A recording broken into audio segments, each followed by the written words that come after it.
could experience it. So I do think it's a great thing. I think we need to, manage space sustainably. We're working on some really good initiatives to get cleaner fuel for our rockets. We essentially mostly, burn hydrogen and oxygen, which is byproduct water anyway. But we need to use space responsibly. But I think the more people that can experience it, the better. And by opening up low Earth orbit to more people, more scientific institutions, more educational outreach programs, you can do a lot more research, a lot more in space. Yeah.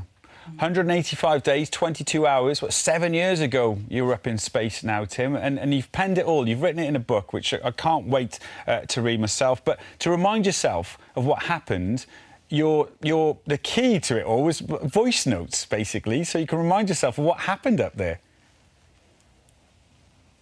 Yeah, and I'm so glad that I actually used the voice recorder. At the time, it was just because I was being lazy, because it was far easier after a really busy day on the space station to go into your crew quarter and simply talk to the laptop to record your voice. And now listening back, it's so more evocative, so much more emotion when you actually can hear the fan of the ventilation system, the space station, and remind yourself of being floating in that crew quarter and making those diary entries at the end of the day. So I'm really glad I made those audio recordings. Yeah, it should be an audio book as well. That'd be class. Yeah, you'd love that, wouldn't you? We know that you're set to return to space.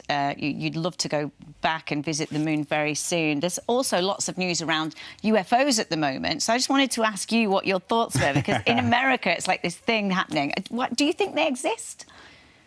Yeah, it's really interesting, isn't it? I mean, the US report there, they call it UAPs, unidentified aerial phenomena. But essentially, they're things that have been witnessed. And these have been witnessed by, high-tech F-16 aircraft with US military pilots flying them. And so these are events that cannot be explained. The technology exceeds any known technology we have today. And we're simply not sure what it's all about. So I think that really is the way of the US saying, yes, this footage is real, and no, we don't know what it is, opens up a lot of questions. I do think that there is intelligence out there in the universe. I mean, just when you look at the statistics of how many planets in our own Milky Way have got liquid water in them and are habitable, and then you multiply that by the hundreds of billions of galaxies in the universe, there has to be other civilizations out there. The question is time and distance. Will we ever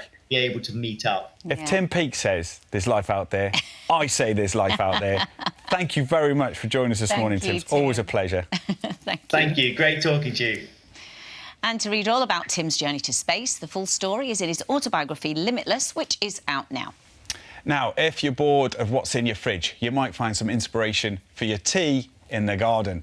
Thousands of people are now foraging for their food, and the popular hobby can help improve your diet and slash the price of your weekly shop too. Our very own chef Anna shows us how it's done. Foraging is the act of collecting wild